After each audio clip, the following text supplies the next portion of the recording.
ತಿರುಚಿಟ್ರಂಬಲಂ ಗುರುವೇ ಶರಣಂ. ಗಜಮಾಧ್ಯಮದ ಎಲ್ಲ ವೀಕ್ಷಕರಿಗೂ ನಾಗರ ಪಂಚಮಿ ಹಬ್ಬದ ವಿಶೇಷ ಮತ್ತು ಆರ್ಥಿಕ ಶುಭಾಶಯಗಳು. ಮೈಸೂರಿನ ಗೋಪಾಲಪುರದಲ್ಲಿರುವಂತಹ ಶ್ರೀ ರಾಜಗುರು ಮಹಾಸಂಸ್ಥಾನದಲ್ಲಿ ನಾಗರ ಪಂಚಮಿ ಹಬ್ಬದ ಸಂಭ್ರಮ ಸಡಗರದ ಜೊತೆಗೆ ಅಲ್ಲಿನ ಯಜ್ಞ ಪೂಜಾ ಕೈಂಕರ್ಯದ ಸದ್ದು ನೆರೆದಿದ್ದ ಭಕ್ತರ ಸಮೂಹವನ್ನೇ ಕುಣಿಸ್ತಾ ಇತ್ತು.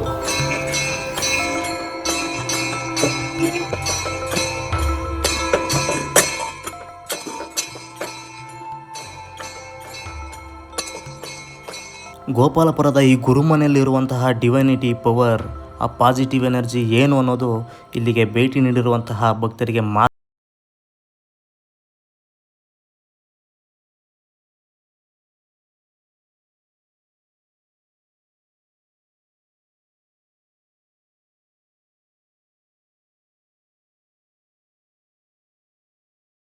ಭಕ್ತರು ಅನ್ಬೇಕು, ಶಿಷ್ಯರು ಅನ್ಬೇಕು ಅಥವಾ ಮಕ್ಕಳು ಅನ್ಬೇಕು ಗೊತ್ತಿಲ್ಲ.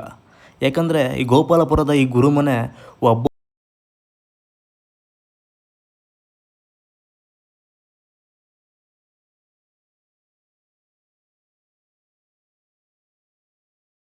ಹಾಗೆ ಗುರುಮನೆಯ ರಾಜಗುರುಗಳು ಸಹ ಒಬ್ಬೊಬ್ಬರಿಗೂ ಒಂದೊಂದು ರೀತಿ ದರ್ಶನವನ್ನು ವ್ಯಕ್ತವಾಗಿ ಮತ್ತು ಅವ್ಯಕ್ತವಾಗಿ ನೀಡೋದು.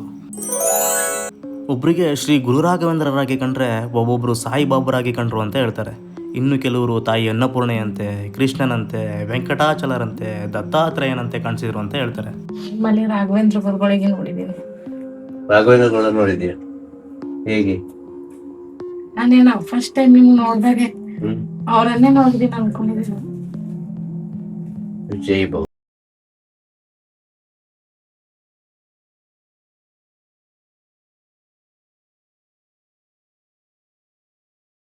ಹಾಗೆ ಶ್ರೀ ರಾಜಗುರುಗಳು ನಿಮಗೆ ಯಾವ ರೀತಿ ಕಾಣಿಸಿದ್ರು ತಪ್ಪದೆ ಕಮೆಂಟ್ ಮಾಡಿ. ಆ್ಯಂಡ್ ಬನ್ನಿ ವಿಡಿಯೋನ ಸ್ಟಾರ್ಟ್ ಮಾಡೋಣ.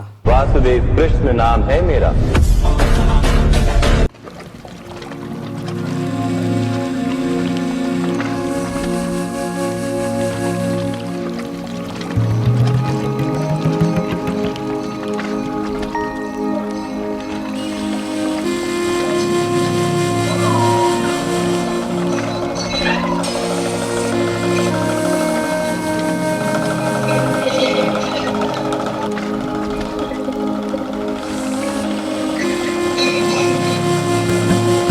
ಕೈಲಾಸ ಮತ್ತು ವೈಕುಂಠವನ್ನು ಒಟ್ಟಿಗೆ ನೋಡಬೇಕು ಅನ್ನೋರು ಗೋಪಾಲಪುರಕ್ಕೆ ಬಂದರೆ ಸಾಕು.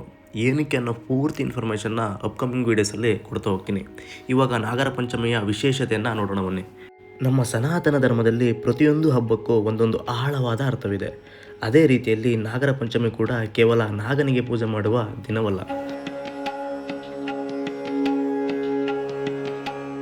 ನಮ್ಮ ಪರಂಪರೆಯಲ್ಲಿ ನಾಗ ಕೇವಲ ಒಂದು ಪ್ರಾಣಿ ಅಥವಾ ಸರೀಸೃಪವಲ್ಲ.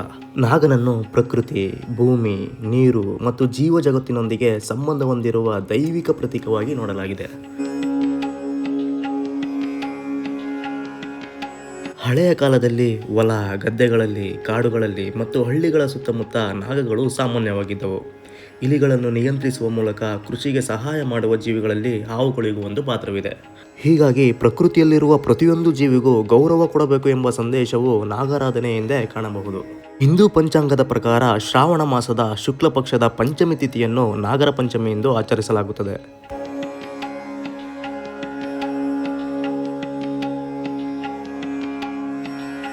ಈ ದಿನ ನಾಗದೇವತೆಯನ್ನು ಪೂಜಿಸುವ ಸಂಪ್ರದಾಯ ಬಹಳ ಹಿಂದಿನಿಂದಲೂ ಭಾರತದಲ್ಲಿ ನಡೆದುಕೊಂಡು ಬಂದಿದೆ.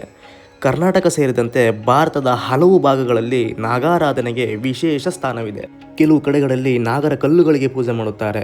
ಇನ್ನು ಕೆಲವು ಕಡೆಗಳಲ್ಲಿ ನಾಗಬನ, ನಾಗಸ್ಥಾನ ಅಥವಾ ನಾಗದೇವರ ದೇವಸ್ಥಾನಗಳಿಗೆ ತೆರಳಿ ಪೂಜೆಯನ್ನು ಸಲ್ಲಿಸುತ್ತಾರೆ.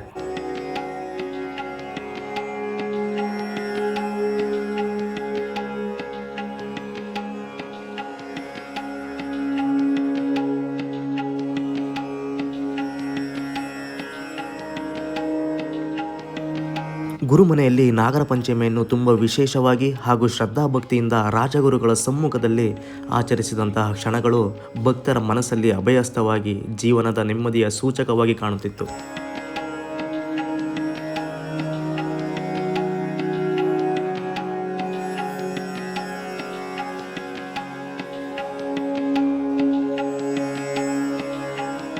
ಗುರುಮನೆ ಎಂಬ ಹೆಸರಿನಂತೆ ರಾಘವೇಂದ್ರ ಸಾರ್ವಭೌಮರು, ಸಾಯಿಬಾಬಾ, ಭಗವಾನ್ ನಿತ್ಯಾನಂದರು ಎಲ್ಲ ಗುರುಗಳ ಸಾನ್ನಿಧ್ಯ, ರಾಜಗುರುಗಳ ಸಮ್ಮುಖದಲ್ಲಿ ವಾಸ್ತವ್ಯ ಹೂಡಿರುವ ಶಕ್ತಿ ಮತ್ತು ಮಹಿಮೆಯನ್ನು ಇಲ್ಲಿಗೆ ಭೇಟಿ ಮಾಡುವ ಭಕ್ತರೇ ಹೇಳುತ್ತಾರೆ.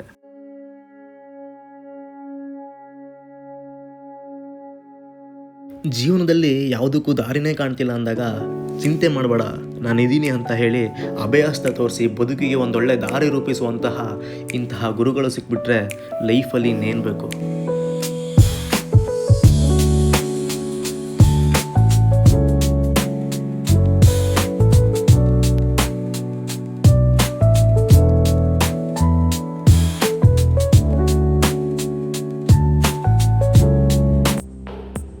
ಗುರುಮನೆಯಲ್ಲಿ ನಡೆಯುವಂತಹ ಪ್ರತಿಯೊಂದು ಪೂಜೆ, ಯಜ್ಞ, ಅನ್ನಪ್ರಸಾದ ಹಾಗೂ ತೋರುವ ಮಾರ್ಗದರ್ಶನ ಎಲ್ಲವೂ ಗುರುಗಳ ಸಮ್ಮುಖದಲ್ಲಿ ತುಂಬ ಭಕ್ತಿ ಮತ್ತು ಶ್ರದ್ಧೆಯಿಂದ ನಡೆಯೋದು ಇಲ್ಲಿನ ಇನ್ನೊಂದು ವಿಶೇಷತೆ.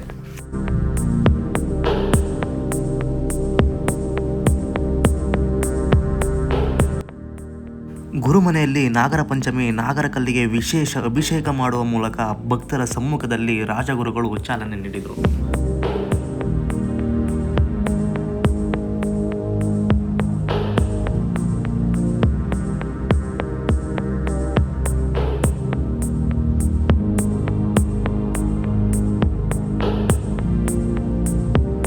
ನಾಗರ ಕಲ್ಲಿಗೆ ಗುರುಗಳಿಂದ ಅಭಿಷೇಕ ಆಗ್ತಿದ್ರೆ ಅಲ್ಲಿ ನೆರೆದಿದ್ದ ಭಕ್ತರ ಮನಸ್ಸು ಭಕ್ತಿ ಭಾವದಿಂದ ಮಿಂದೆದ್ದು ನಿಂತಿದ್ದಂತೆ ಕಾಣ್ತಿತ್ತು.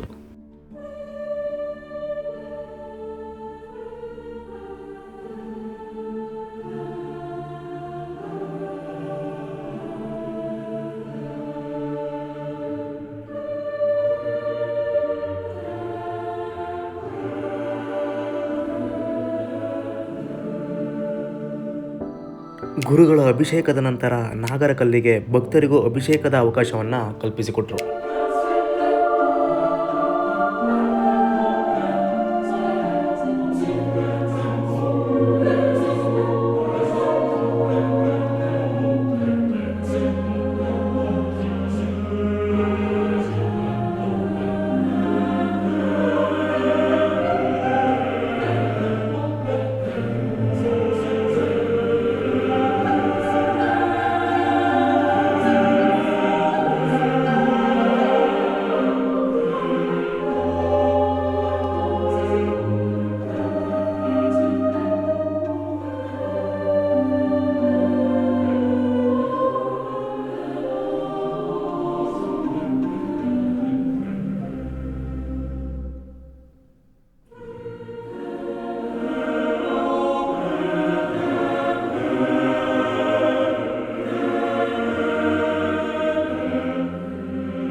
ಭಕ್ತರು ಭಕ್ತಿಭಾವದಿಂದ ಗುರುಗಳ ಸಮ್ಮುಖದಲ್ಲಿ ನಾಗರ ಕಲ್ಲಿಗೆ ಅಭಿಷೇಕ ಮಾಡ್ತಿರೋದನ್ನು ನೀವು ನೋಡ್ಬೋದು.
ಇದರಲ್ಲಿ ಇನ್ನೊಂದು ಆಶ್ಚರ್ಯಕರ ಸಂಗತಿ ಏನಂದರೆ, ಅಭಿಷೇಕ ಎಲ್ಲ ಮುಗಿಸಿ ಹೂವಿನ ಅಲಂಕಾರ ಆಗ್ತಿದ್ದಂಗೆ ಹೊರಗಡೆ ಜೋರು ಮಳೆ ಬಂದದ್ದು.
ಅಲಂಕಾರ, ತೀರ್ಥ, ಪ್ರಸಾದ ಎಲ್ಲವೂ ಆಯಿತು.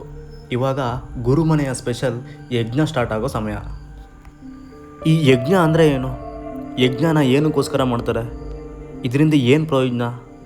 ಈಗಿನ ಕಾಲದಲ್ಲೂ ಇದೆಲ್ಲ ವರ್ಕ್ ಆಗುತ್ತಾ ಅನ್ನೋ ಎಲ್ಲ ಪ್ರಶ್ನೆಗಳಿಗೂ ಪಾರ್ಟ್ 2 ವಿಡಿಯೋದಲ್ಲಿ ಗುರುಗಳ ಮೂಲಕನೇ ತಿಳಿಸ್ಕೊಡ್ತೀವಿ. Hope you like this video. ಇದೇ ರೀತಿಯ ವ್ಯಾಲ್ಯೂ ಆಡೆಡ್ ಕಂಟೆಂಟ್ಗಾಗಿ ಗಜಮಾಧ್ಯಮ ಚಾನಲ್ನೊಂದಿಗೆ ಟಚ್ಚಲ್ಲಿರಿ ಅಂತ ಹೇಳ್ತಾ ಮತ್ತೆ ಸಿಗೋಣ. वासुदेव कृष्ण नाम है मेरा.